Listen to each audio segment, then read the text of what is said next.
Good morning everyone. Good morning ma'am. तो जैसा कि आप लोग जानते हैं, हम लोगों ने हिस्ट्री में एक नया चैप्टर शुरू किया है। चैप्टर का नाम क्या है? व्यापार से साम्राज्य तक। व्यापार से साम्राज्य तक। तो मैंने आपको बताया था, अनिकेत आप मुझे बताइए कि व्यापार का मतलब क्या होता है? वो ठीक है, माइक खरीद बिक्री। खड़े हो जाइए। हाँ, खरीद बिक्री। खरीद बिक्री, किसी भी सामान की खरीद बिक्री। वेरी गुड, ताली बजाएंगे इनके लिए। बैठिए। और साम्राज्य का मतलब क्या होता है? कौन बता सकता है? साम्राज्य का मतलब क्या होता है? हाँ, अनुष्का बताइए। बड़ा राज्य जिस पर किसी का शासन हो। जिस पर किसी का शासन हो या जिसने किसी पर शासन किया हो? जिसने किसी पर शासन किया हो। हाँ, तो फिर से बोलिए। बड़ा राज्य जिसने किसी पर शासन किया हो। वो कैसे राज्यों पर शासन कर सकता है? जो कमजोर राज्य होंगे या उनसे किसी कारण से ये बड़ा राज्य किसके पास, या तो थैंक यू अनुष्का, ताली बजाइए अनुष्का के। या तो इस साम्राज्य स्थापित करने वाले राज्य के पास ज्यादा ताकत होनी चाहिए, और या फिर वो दूसरा राज्य जिसपे ये साम्राज्य स्थापित कर रहा है वो छोटा या कमजोर हो। तो क्या भारत एक छोटा और कमजोर राज्य था? नहीं। तो भी कैसे हम गुलाम बन गए 200 साल के लिए? क्या आपको कोई आइडिया है? और इससे भी बड़ा प्रश्न ये है कि यूरोप से लोग भारत पर शासन करने क्यों आए? यूरोप से लोग मतलब कि शासन करने नहीं आए थे, वो व्यापार करने आए थे। वही लालच के वजह से मतलब वो शासन करने। हाँ, तो आपको पता है कि उनके लालच किस प्रकार के थे और किस चीज के थे और कैसे कैसे धीरे साम्राज्य बना? वो मसालों का व्यापार करने आए थे। हाँ, लेकिन धीरे धीरे साम्राज्य कैसे बन गया? धीरे धीरे उनको मतलब कि वो यहाँ से खरीदते थे 1 रुपया में, जैसे खरीदे, लेकिन यूरोप जाकर उसे 60 रुपये में बेचे तो ज्यादा मुनाफा हुआ। Very good, very good, she is right. ताली बजाएंगे एक बार अनुष्का के लिए। बैठिए। वो आए व्यापार करने, उन्होंने यहाँ से सस्ते में माल खरीदा और फिर जाके महंगे में बेच दिया, ये तो हम जान रहे हैं। लेकिन साम्राज्य ऐसे ही स्थापित नहीं होता है। साम्राज्य के लिए यहाँ भी तो राजा थे ना। यहाँ मुगलों का शासन था उस समय, और भी छोटे छोटे राज्य थे, गवर्नर्स थे। तो वो सारे उन पे कैसे कब्जा किया गया? इवन जो आपके मैसूर के बहुत ताकतवर टीपू सुल्तान और हैदर अली जैसे शासक थे, उन पे भी इन्होंने शासन कर लिया। मराठाओं को इन्होंने युद्ध में हरा दिया। तो ये पूरी कहानी हम पढ़ेंगे किसमें? व्यापार से साम्राज्य तक में। तो अब इसे शुरू करते हैं, और शुरू करने से पहले हमें ये जानना होगा कि विश्व दिखता कैसा है। यहाँ पे आप विश्व का मानचित्र देख पा रहे हैं? यस। ये कौन से प्रकार का मानचित्र है? आपको मैंने 3 प्रकार के मानचित्र बताए थे। ये कौन से प्रकार का मानचित्र है? इसमें देशों की राजनीतिक क्या दी गई है? सीमाएं दी गई हैं। तो ये कौन सा मानचित्र हुआ?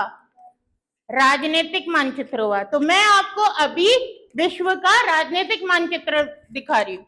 इसमें देखिए यूरोप कहाँ पे है? एक बच्चा और बताओ, प्रतीक्षा आइए बताइए यूरोप कहाँ पे है? आप मुझे चिन्हित करके बताइए यूरोप कहाँ पे है?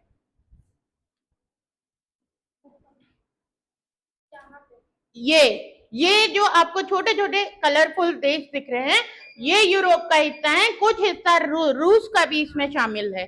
ठीक है, तो ये आपका यूरोप है। भारत कहाँ पे है प्रतीक्षा? ये भारत है। अब इतनी दूर से अंग्रेजों का देश दिख रहा है आपको? इंग्लैंड दिख रहा है? इंग्लैंड यूरोप में ही है। कहाँ पे इंग्लैंड? ये ठीक है, ये इंग्लैंड है। देखिए, आप बैठ जाइए। थैंक यू प्रतीक्षा। ये देखिए, ये जो यूरोप है इसके जस्ट थोड़ा सा अलग एक आइलैंड कंट्री है जिसे हम इंग्लैंड कहते हैं, जहां से अंग्रेज आए थे। ये आए यहाँ से भारत, क्या जरूरत पड़ी, क्यों आए, ये भी समझना हमको जरूरी है। और ये भी समझना जरूरी है कि कैसे आए। सबसे पहले कौन आया था? वास्को डी गामा आया था। तो वास्को डी गामा कौन से देश का था? पुर्तगाल का। आपको पता है पुर्तगाल कहाँ पे है? यूरोप में। यूरोप में कहाँ पे है? जैसे आपको ये दिख रहा है कि ये एशिया है, एशिया में भारत यहाँ पे है, तो आपको ये भी तो पता होना चाहिए कि यूरोप में आपका पुर्तगाल कहाँ पे है ना? ये पूरी कहानी आपस में जुड़ी हुई है। क्या वास्को डी गामा के आने से पहले व्यापार नहीं होता था? होता था। कैसे होता था? सिल्क रूट के, माइक से बोलिए, किससे? सिल्क रूट के मदद से। तो आज मैं आपको पूरा सिल्क रूट और जो वास्को डी गामा का रास्ता था वो समझाऊंगी। ओके,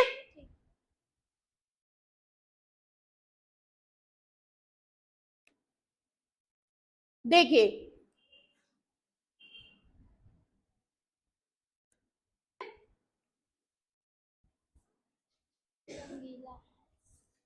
ये मैप दिख रहा है आपको? ठीक है, तो इसमें जो रेड लाइन है बच्चों, ये है आपका सिल्क रूट। अब आप एक चीज इसमें नोटिस कर सकते हैं। क्या गौरव, क्या आप इसमें नोटिस कर पा रहे हैं?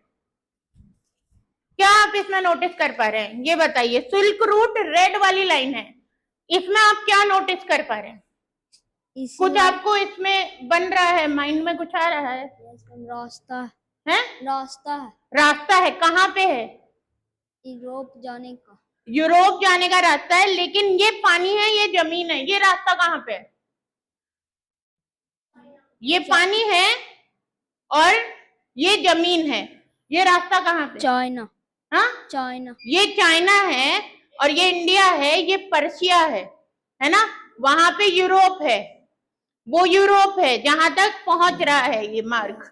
ठीक है, तो लाल रंग से जो लाइन है, बैठिए, किसी और को कुछ समझ में आ रहा है? एशिया में भी है, ये लैंड रूट है, ये जमीन से पैदल रास्ता है।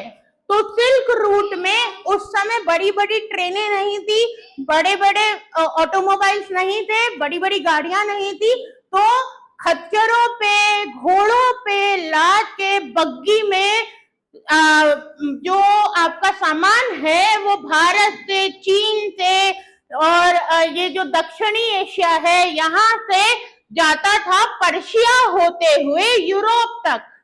ठीक है, तो व्यापार जाता था। अब मैंने आपको बताया था कि यूरोप का मौसम कैसा है, वहां का क्लाइमेट कैसा है? ठंडा क्लाइमेट है ना? ठंडा क्लाइमेट है। और ये ठंडा क्लाइमेट जो है वहां पे खेती बाड़ी हो पाती है? नहीं हो पाती है। तो वहां पे खेती बाड़ी नहीं हो पाती है, तो वो लोग ज्यादातर किस पे डिपेंडेंट है? मांसाहार पे। किस पे डिपेंडेंट है? मांसाहार पे। और ठंड में आप लोगों की मम्मी आपको काढ़े में गोलकी और लौंग मिला के पिलाती है ना? जब गले में खराश हो जाती है, तो वो लोग भी इस तरीके के मसालों का, गरम मसालों का बहुत सेवन करते थे, और जो उन तक पहुंचते थे कहाँ से? सिल्क रूट से। इसका नाम बच्चों सिल्क रूट इसीलिए पड़ा क्योंकि सबसे ज्यादा उस रास्ते से रेशम का व्यापार मतलब पहुंचाया जाता है। हाँ, रेशम, भारतीय रेशम, इन इलाकों में पैदा होने वाला रेशम जो बहुत ही महीन होता था, बहुत ही खूबसूरत, मैंने बताया ना हजारों में वो बिकता है उसका एक कपड़ा, तो वो रेशम यहाँ से जाता था यूरोप तक। और यहाँ से सिर्फ रेशम ही नहीं, कपास भी जाता था, गरम मसाले, रेशम, कपास, ये सब कुछ यहाँ से जाता था। फिर दिक्कत कहाँ पे आई?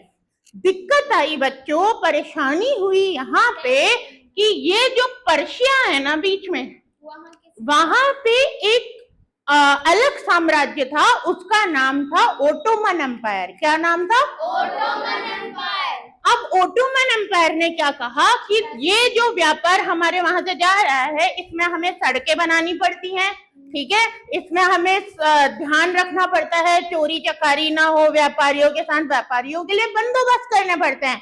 तो हम यहाँ पे कर लगाएंगे। क्या लगाएंगे? जैसे आप लोग यहाँ से पटना जाएंगे तो रास्ते में आएगा ना टोल टैक्स, आएगा ना टोल टैक्स। वो सड़क वो क्या कौन लेता है? हाईवे अथॉरिटी ऑफ इंडिया लेती है, ठीक है, नेशनल हाईवे। क्यों? क्योंकि राज्य सरकार का भी उसमें हिस्सा होता है, केंद्र सरकार का भी उसमें हिस्सा होता है। क्यों? क्योंकि सड़कों को मेंटेन करने में खर्चा होता है ना। तो इस व्यापार को मैनेज करने का काम पर्शिया और उसका ओटोमन एम्पायर कर रहा था, तो उसने कर लगा दिए। अब जब कर लगता है तो क्या होता है बच्चों? सामान महंगाई हो जाता है। हाँ, सामान महंगा हो जाता है। तो ऐसे हालात आए कि यूरोप में जो भारत से गरम मसाले जा रहे थे, जो सिल्क जा रहा था, जो कपास जा रहा था, कॉटन जा रहा था, ये क्या हो गया? महंगा हो गया। और जब महंगाई बढ़ती है तो सारे साम्राज्य परेशान हो जाते हैं, क्योंकि उनकी आम जनता वो उसके बजट से बाहर चीजें जाने लगती हैं, तो वो सरकार पे प्रेशर डालते हैं कि सस्ता करो, महंगाई मत बढ़ाओ। तो तब शुरुआत हुई कि यूरोप को लगा कि हमें दूसरा रास्ता चाहिए। व्यापार के लिए हमें क्या चाहिए? दूसरा रास्ता। आपने सुना होगा आविष्कार की जननी कौन होती है? जरूरत। कौन होती है? जरूरत। तो उनको जरूरत थी सस्ते माल की, अच्छे माल की, और वो कैसे मिलता? जब उनको दूसरा रास्ता मिलता। अब हमको यूरोप के सामने क्या सबसे बड़ी चुनौती आई कि उनको इस सिल्क रूट का ऑप्शन ढूंढना है, दूसरा रास्ता ढूंढना है, ठीक है।